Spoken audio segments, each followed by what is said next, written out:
నీ ప్రవర్తన వలన ఎవరు కూడా నిన్ను నిందించే విధంగా ఉండకూడదు. పౌలు గారు తిమోతికి చెప్తాడు, వృద్ధులను గద్దెంపగా తండ్రిగా భావించు, తండ్రి అని పిలువు. వృద్ధ స్త్రీలను తల్లి అని పిలువు. యవ్వన స్త్రీలను అక్కా చెల్లి అని పిలువు. నీ తోటి వారిని అన్నా తమ్ముడు అని పిలువు. అన్నా తమ్ముడు అని పిలువు, అక్కా చెల్లి అని పిలువు, తల్లి తండ్రి అని పిలువు. ఎందుకంటే ఎవరు కూడా నీ యొక్క ప్రవర్తన వలన ఇబ్బంది పడకూడదు. పిలిచే పిలుపు కూడా చాలా చక్కగా పిలవాలి. మాట్లాడే తీరు కూడా చాలా బాగుండాలి. మనం మాట్లాడితే అమ్మ అని పిలవాలి, అక్క అని పిలవాలి, తమ్ముడు అని పిలవాలి, చెల్లి అని పిలవాలి. అర్థమవుతుందా? ఎందుకంటే నువ్వు దేవుని సన్నిధిలో నడుస్తూ ఉన్నావు.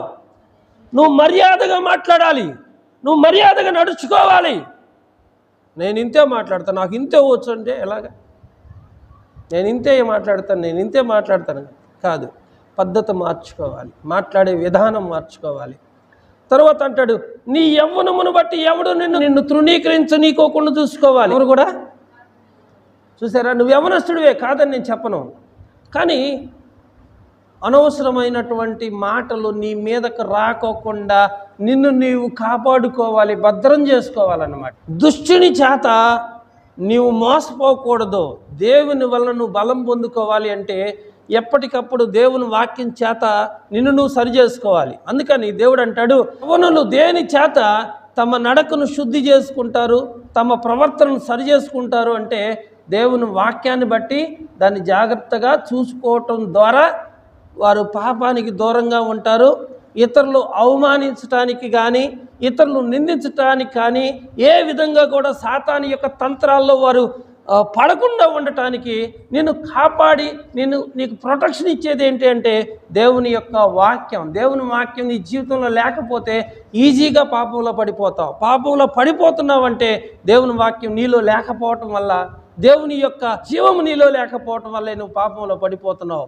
ఇక్కడ అబ్రహాంతో దేవుడు అంటున్నాడు, నేను సర్వశక్తి కలిగిన దేవుడిని కనుక నీవు నా సన్నిధిలో నడుచుచు నిందారహితుడు అయి ఉండుము అంటే నువ్వు నా సన్నిధిలో నడవాలి, కానీ ఇతరులు నిన్ను నిందించడానికి అవకాశం ఉండకూడదు.